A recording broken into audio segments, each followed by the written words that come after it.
শেষে পরিচালকদের কাছে ক্ষমা চাইলেন শাকিব খান।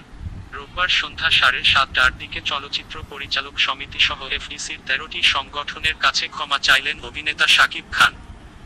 এর আগে রোববার সন্ধ্যা 5:45টার দিকে বাংলাদেশ চলচ্চিত্র উন্নয়ন কর্পোরেশনে বিএফডিসি শিল্পী সমিতির কার্যালয়ে বৈঠক শুরু হয়। 6টার আগেই সংক্ষিপ্ত বৈঠকটি শেষ হয়।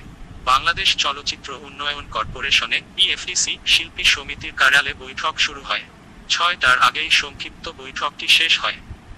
বৈঠকে উপস্থিত ছিলেন চলচ্চিত্র শিল্পী সমিতির সাধারণ সম্পাদক অমিত হাসান, চিত্রনায়ক আলমগীর ও প্রযোজক নেতা খোরশেদ আলম খসরু। বৈঠক শেষে চলচ্চিত্র পরিচালক সমিতির কার্যালয়ে গিয়েছেন আলমগীর ও অমিত হাসান। পরবর্তীতে পরিচালক সমিতির কার্যালয়ে গিয়েছিলেন আলমগীর ও অমিত হাসান। পরে সেখানে থেকে শাকিবকে ডেকে নেওয়া হয় পরিচালক সমিতির কার্যালয়ে। জানা গেছে শাকিব খানের সাথে পরিচালকদের বিরোধের বিষয়টি সুরাহা করার চেষ্টা করছেন নায়ক আলমগীর, প্রযোজক নেতা খোরশেদ আলম খসরু ও আরশাদ আন্নান। পরে শাকিব খান পরিচালক সমিতিতে গেলে সবার উপস্থিতিতে ক্ষমা চান।